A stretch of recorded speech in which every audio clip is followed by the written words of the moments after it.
Welcome to Interviews with Innocence, a podcast about spirituality, consciousness, and exploring the wisdom our children bring into this world. I believe that our very young children are our greatest teachers.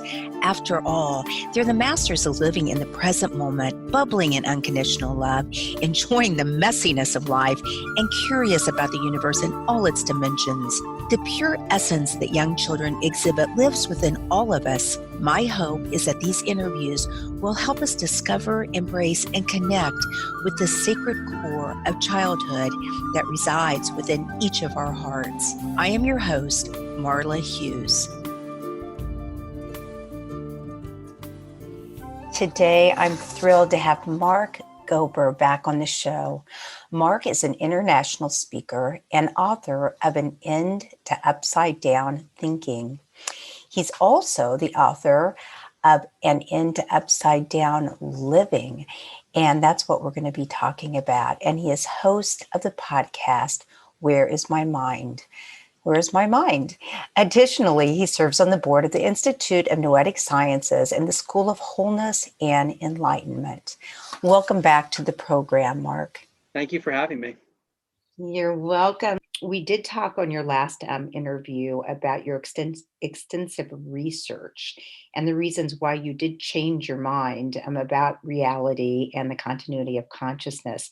So could you, I know it's a lot, but could you just briefly talk about that again? Sure. So the first book and even the second book and a lot of just my overall thinking in life stems from my thinking about consciousness itself. So consciousness is central to all of our lives because it's what is required to experience life. So consciousness is that sense of being aware. So right now, listening to this conversation, watching the conversation, it's our consciousness that registers that experience. It's our consciousness that registers our thoughts. So it's always there. It's this ever-present thing that's required to experience life in the first place. And I was shocked to learn early in my research that science doesn't understand consciousness, this thing that's so fundamental, that's required to even think about science, all aspects of science and all aspects of life. We don't even understand that very well. And in fact, Science magazine has said it's the number 2 question that remains in all of science. And the way they phrase to paraphrase their question, they say, how does a brain create consciousness? Or in their words, what is the biological basis of consciousness? So there's this assumption in the question, which is that our brain, because we know so much in neuroscience, and we know that when we change parts of the brain, our consciousness will change in a corresponding way. So let's say someone gets in a car accident and has memory loss. We can point to the parts of the brain that have been damaged and say, look, their consciousness shifted in this way and their brain shifted in this way. And there's so many examples of that. There's a tight relationship between the state of the brain and the way it's all of its chemical and electrical reactions and our state of consciousness. But we can't conclude automatically that the brain creates consciousness just because of those correlations. And that's what I explore is maybe the brain doesn't create consciousness, it's related to consciousness, but maybe the brain is actually like a filtering mechanism of consciousness, or like an antenna receiver, or like your cell phone tapping into the cloud. So it's not that the brain doesn't matter, it's just that it's recontextualized as more of a processor, or like we say in my podcast, Where's My Mind, like a blindfold, that the reality is there's much more to reality than what our eyes and our body shows us, and we actually see a limited perspective. So that's the overarching idea, that the brain is not producing consciousness, it's receiving, transmitting consciousness. And even more than that, to go back to Dr. Kastrup, the philosopher, he says it's as if we are whirlpools within a stream of consciousness, like this infinite stream of water, where water represents consciousness. Lots of whirlpools might form in that stream. So the whirlpools are like individuals. Mark, Marla, each of us individually, we feel like we're separate, but we're fundamentally interconnected as part of this same stream of consciousness. And that's how we can explain interconnectivity, but also the appearance of separation. And that's the overarching framework that I use in my second book as well.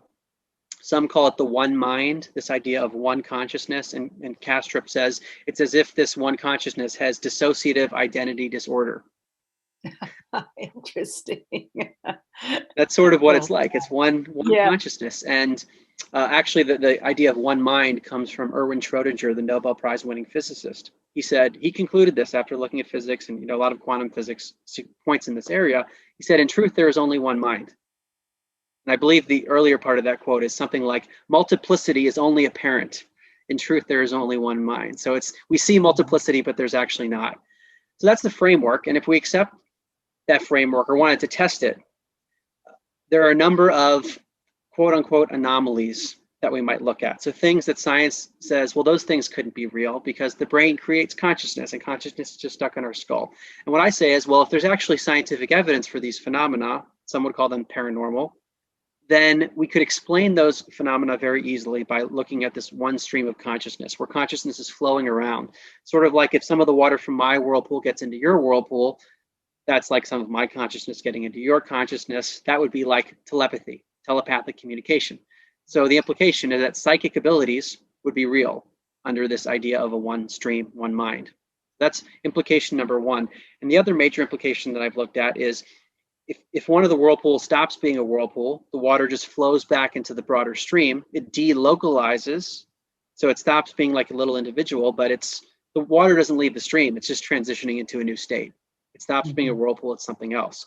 So the parallel there is that consciousness does not cease to exist when the physical body dies. In other words, our consciousness lives on even when our body dies.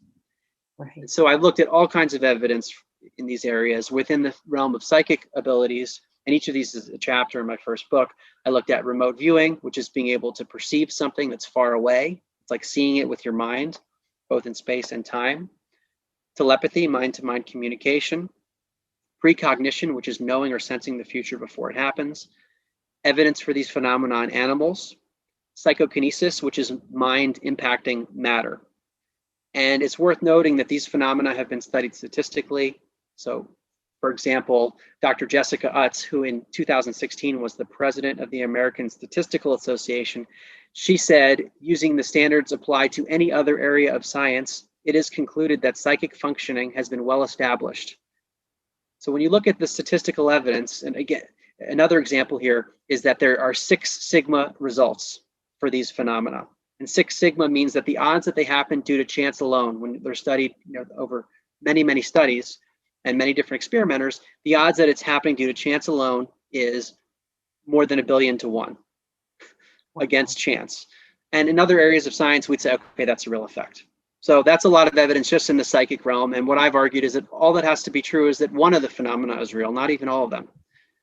So that's psychic realm. And then within the survival of bodily death realm, I looked at near-death experiences, mediumship and after-death communications, and also children who remember previous lives, looking at the research from the University of Virginia.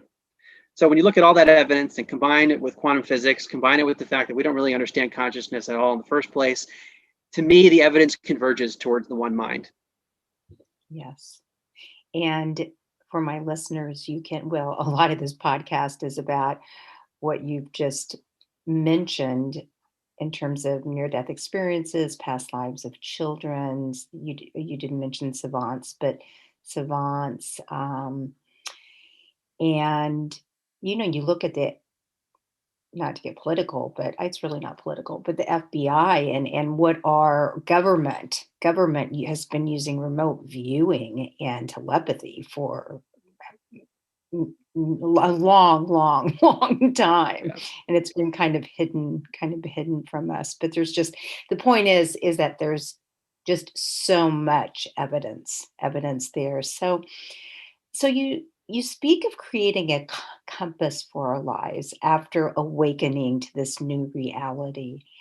And so I want to focus on what you mean by that. And I know you bring in the life review and the importance of that, which I talk about a lot on this show because it's very important. So can you just talk about creating this compass and what you see in that? Well, the question that I use in the second book and into Upside Down Living to start the book is, what is the overall intention of your life? Mm-hmm. And that's really what I mean by a compass. So how are we orienting our overall intention for how we want to live?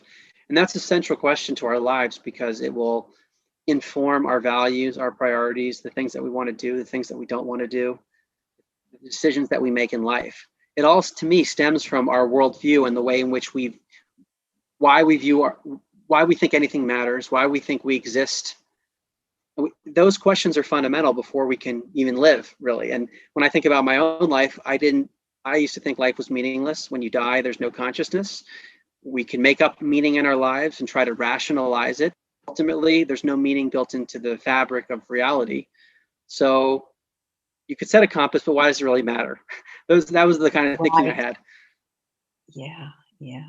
Well, that makes sense because you talk about life being random, and it just doesn't make sense. Life can't be just events to be random. You're born, you do a few things, you die, and then that's the end. To me, I just can't and the rest of the universe isn't random either. It's very much in another word I want to use, but it's very much planned, I guess I will say.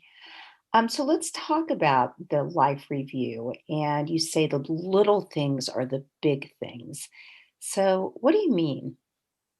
So the life review is what happens in some near-death experiences. So a near-death experience is when a person has some kind of bodily trauma, like cardiac arrest, or they might be under general anesthesia, some event where their brain should not be capable of producing a complex cognition or memory.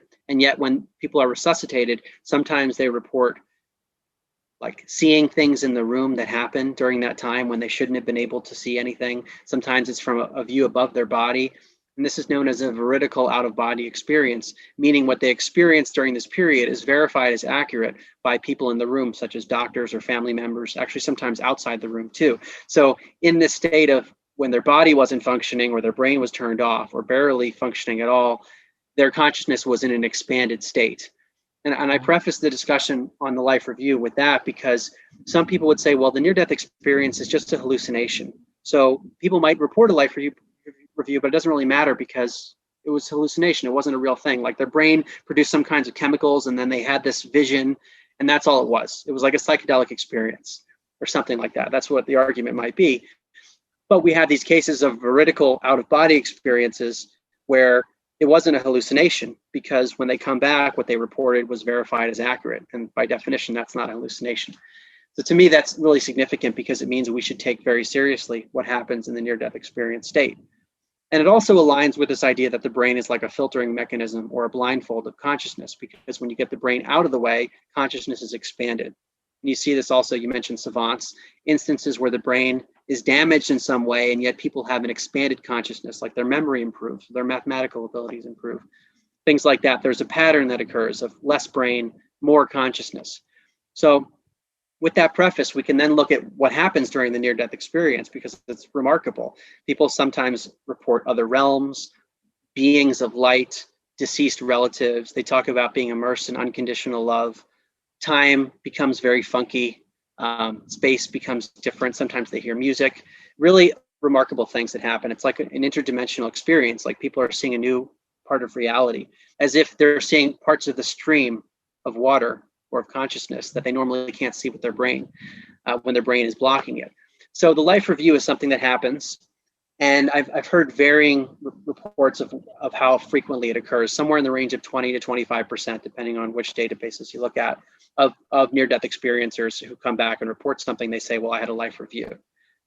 And the life review is when people relive their whole lives in a flash.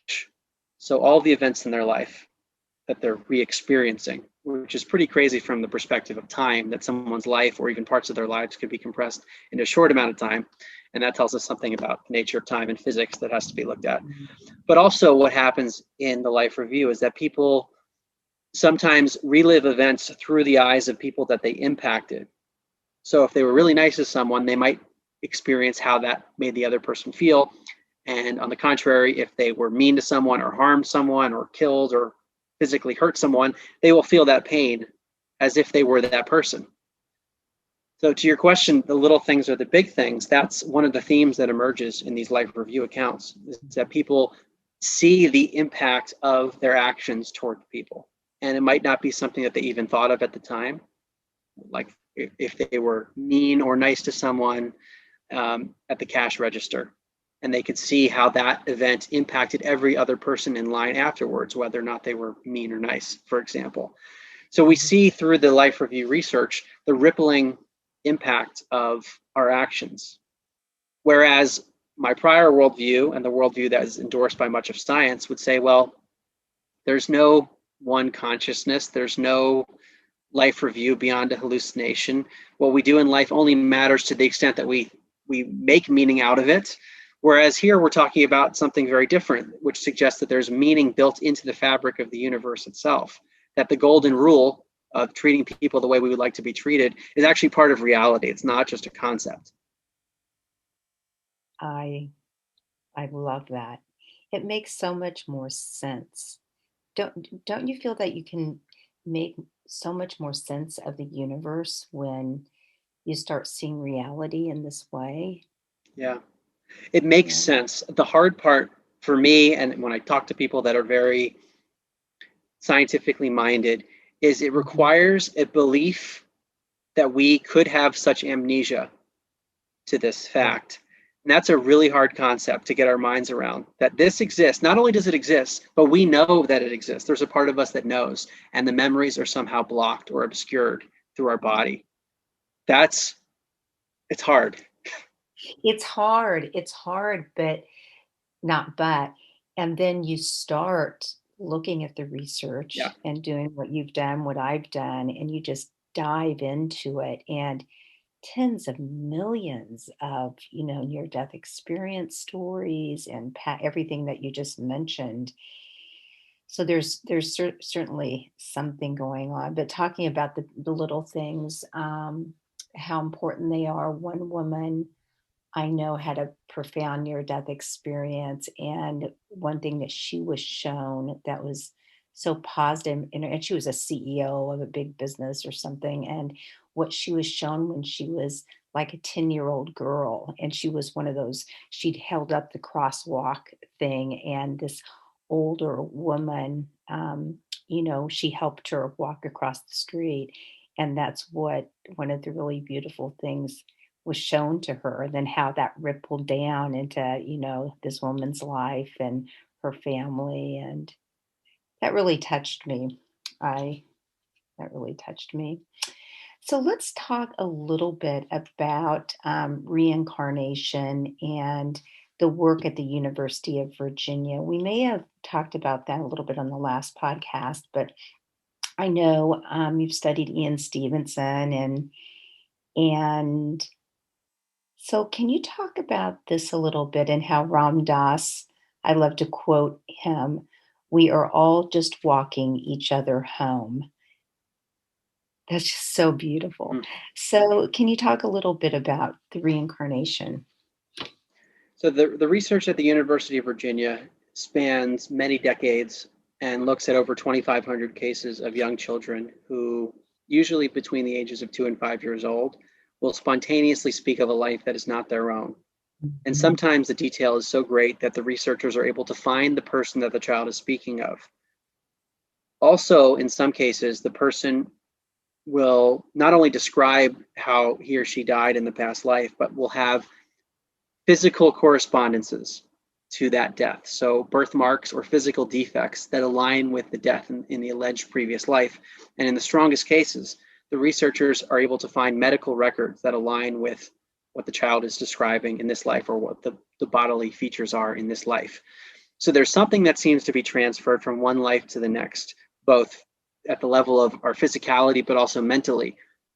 Memories, preferences can also transfer, fears, desires. So there's something that, like the water's being recycled in the whirlpool somehow. Something about the energy of one life gets into the next whirlpool. That's the implication of it. And when that is combined with the life review evidence, and if we accept that to be something that's not a hallucination, then we have reincarnation and we have a life review at the end of each life potentially. What does that tell us? Is the reason for reincarnation for us to evolve in some way at the level of our consciousness? And I think that's my hypothesis. It seems to make sense that we exist in these bodies to have learning experiences, to see how we can treat other people ultimately. And to see how much we can unite with this one mind, whatever the one mind's intelligence and its will is for this physical universe, which as an individual human, it's like impossible to know all those answers. But if we can align ourselves with it and channel and harness the appropriate water, so to speak, that is flowing through us in our whirlpool, then we can evolve and grow. And I want to distinguish the evolution I'm talking about here with biological evolution. I'm talking about the evolution of our consciousness, meaning that when we die, we don't take with us our house, our car, the money in our bank account, but what we do take with us is our experiences and the way in which we grew and the way in which we treated people. And the life review seems to be a way, at least one mechanism of seeing how that occurred. And the reincarnation cycle might be to allow us to have multiple experiences in multiple bodies. That just seems to make sense to me. And it also happens to align with what many spiritual traditions have been talking about for a long time. Right. In your research, have you studied much about pre-birth planning? That is something that has come up. And in fact, Jim Tucker from the University of Virginia has looked at intermission memories. That's what he calls them in children who have past life memories. Sometimes they will speak about a time before birth, as if it's like before they're coming into the body. And a good number of children have reported that. It's also reported under hypnosis. So some hypnotherapists will take people back to a past life, and they'll also talk about a between lives period. Some scientists will say that evidence isn't as credible, but even Dr. Ian Stevenson from the University of Virginia said that in some cases, hypnosis seemed to induce things that he couldn't explain. So I give that caveat because there could be a tendency to just go under hypnosis, and then whatever we experience, we take that as 100% fact, and maybe it is sometimes, but not always. But the fact that this comes up a lot under hypnosis, between lives memories, I think that's significant. And also, there was a case that I mentioned in my book, a man named Noah Elkreef on Buddha at the Gas Pump podcast. Mm-hmm. He, as an adult, he had spontaneous memories of his pre-birth process of choosing his parents, and he described it is like being on an iPhone or an iPad when you can see multiple screens at once. He said it was like 1 million or something screens of the different lives that he could have chosen. And he saw in advance the types of learning experiences that he would have. Wow. And it's not like he's the only one. And once again, it's one case. It must mean something, but there are just so many stories, and people are finally talking about these things. I mean, in the past, years ago, people would be considered psychotic or put into, even psychiatric places if they were, they came back and talked about near-death experiences or the things you're talking about right now. And thank goodness now, at least people are really opening up and feeling safe to talk about that. Yeah. Do you find that also? I bet people come and talk to you a lot. It depends on who I'm talking to. I definitely see the side of society where there's not an openness to it, and where it starts to become too far out. And I go back to this idea of amnesia and our lack of understanding of memory. Even for a scientifically minded person, we have to acknowledge that there's so much that we don't even remember that we know is part of our own life, like living as an infant or as a 2-year-old or something. Most of us don't remember so much of what happened in our own lives. So when we remember that, then it becomes a little bit more conceivable that maybe there are other things that our memory just isn't accessing. And that's what I'm honing in on, and I think is the critical piece that people have such a hard time with, because it implies that everyone listening to this conversation right now has memories of maybe a previous life or some aspect of choosing this life. Or I've also heard of being like coerced to come into this life. Like people said, okay, but they like were kind of scared to come in because they knew it was going to be difficult. And that happened and you don't remember it. Like it's a very hard thing to accept. It is a big jump. But once again, a lot of, as Bruce Grayson talks about, a lot of the research begins when you don't understand. Yeah. And there are so many anecdotes, and so much of science does begin with anecdotes. And that's where we are with this. His work is amazing too. I just interviewed him, and I know you interviewed him too. He's great. So what do you want to do with all of this? Okay, so you're not really doing business anymore. Well, you're selling books and writing books, and I'm sure living your life much differently. What do you want to shout to the world? What do you see as your probably your new purpose now in life? Probably your purpose all the time, but you finally gotten to it. Yeah, The real I probably purpose. just didn't know it at the Yeah, time. exactly. Exactly. Well, I think each of us is on an evolutionary journey at the level of our consciousness to get to the highest state that we can, to align as Mhm. much as we can with the one mind and try to embody it while we're in this state of amnesia, that to see how well we can do. So on a personal level, I think that's ultimately what I'm trying to do, whatever the output is. And so far it's been books and a podcast, and I don't know where it will be in the future, but I want to be evolving myself to the highest level possible so that I can be of service in some way, and not really knowing how that will manifest. But that is a big shift versus how I used to look at things. I was much more achievement focused, even though I didn't necessarily know why, like maybe the next promotion or getting good grades on something or like winning a tennis match. And I don't think there's anything wrong with those things, but I didn't have a context for why those mattered. So now if I have a goal, it's much more cosmic, and that's the perspective from which I'm looking at it. I'm looking at everything I do within this higher perspective. So the goals are more meaningful for me. So how do you personally, you talked to those who are really into meditation, and you said you've gone on a few silent meditation retreats. How do you bring I find in my life, because I really don't live in a world other than my podcast, which has been amazing. I'm sure it has been for you too. It's kind of like that's your tribe, right? At least for me. But the world I actually live day to day, and this is not a discussion, and there's not really a whole lot of interest.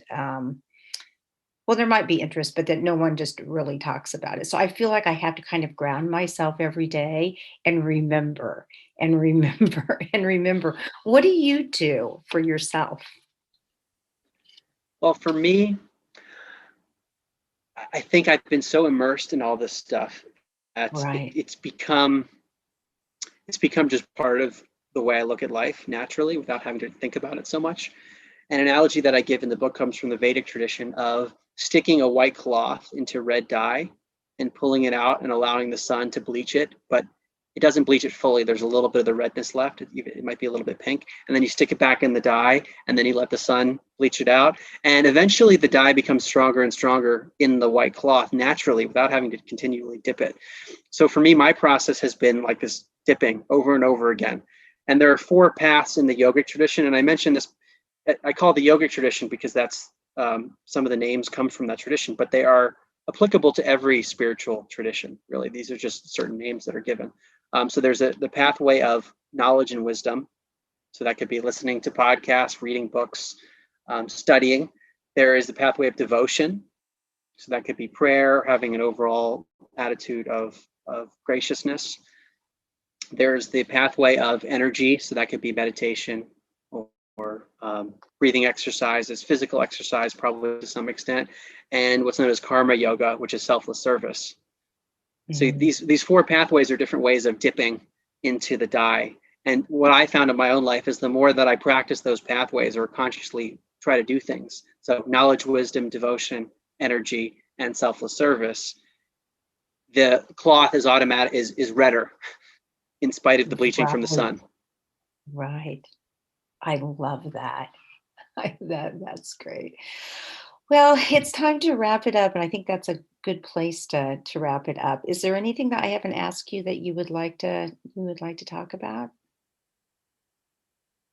I think we covered a lot. You asked great Yeah, questions, you and did. I would go back to the question, what is the overall intention of your life? That's really fundamental for all of us to set our compass in a certain direction, because everything we do will stem from that. And at the same time, certain things that we used to be aligned with might not be aligned. And that can mean letting go of things. And that's a very natural part of the process as we shift directions.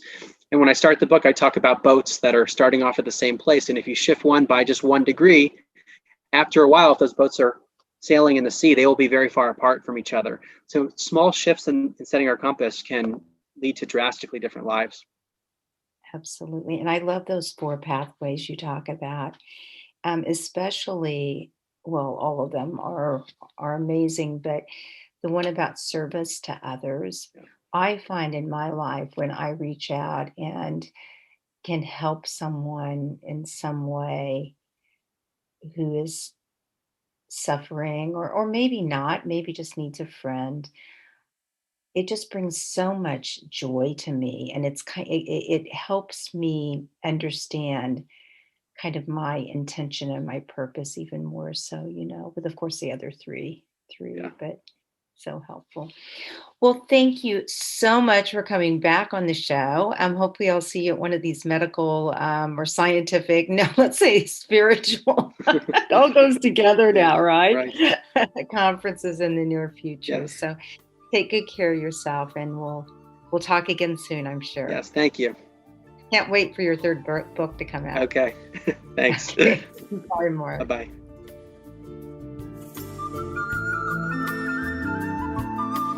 Thank you so much for listening in today.